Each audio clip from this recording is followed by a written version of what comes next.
पालक हो, तुम्हाला असे वाटते का की मुलांचे दुधाचे दात हे काही दिवसांनी पडणारच आहे, त्याची काळजी घ्यायची काही गरज नाही. पण तुम्हाला सांगतो की दुधाचे दात हे तुमच्या मुलाच्या पूर्ण आरोग्यावर परिणाम करतात.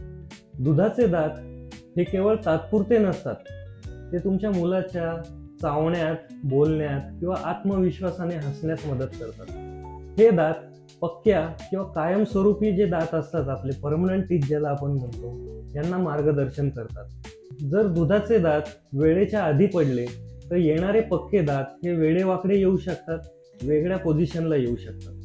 चुकीच्या समजुती आणि पालकांच्या सामान्य चुका, मिथक किंवा मिथ असे आहे की दुधाचे दात हे पडणारच आहेत, त्यांची काळजी घ्यायची गरज नाही. पण सत्य असं आहे की दुधाच्या दातांना जर कीड झाली तर मोठ्या दातांनाही ते नुकसान पोहोचवू शकतं. लहान मुलांसाठी दंत आरोग्य टिप्स. पहिला दात येताच हलक्या हाताने ब्रश सुरू करा. गोड पदार्थ किंवा ज्युसेस जे असतात याचं प्रमाण कमी ठेवा, फ्रिक्वेन्सी त्याची कमी ठेवा. झोपताना दुधाची बाटली किंवा ज्यूस हे देणं टाळा. तर तुम्हाला असा आता प्रश्न पडला असेल की पहिली दंत तपासणी कधी करायची. तोंडामध्ये पहिला दात जेव्हा येतो ही परफेक्ट वेळ असते दंत तपासणी सुरू करण्याची. पालकांसाठी संदेश.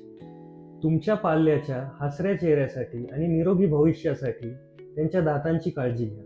लहान वयात योग्य सवयी लावल्या तर पुढील दंत आरोग्य हे निरोगी राहील. म्हणूनच तुमच्या मुलाची पहिली दंत तपासणी ही आजच बुक करा. असेच उपयुक्त दंत आरोग्य सल्ले तुम्हाला हवे असतील तर आम्हाला सबस्क्राईब करा, शेअर करा आणि तुमच्या मित्रमैत्रिणींना सुद्धा कळवा. धन्यवाद.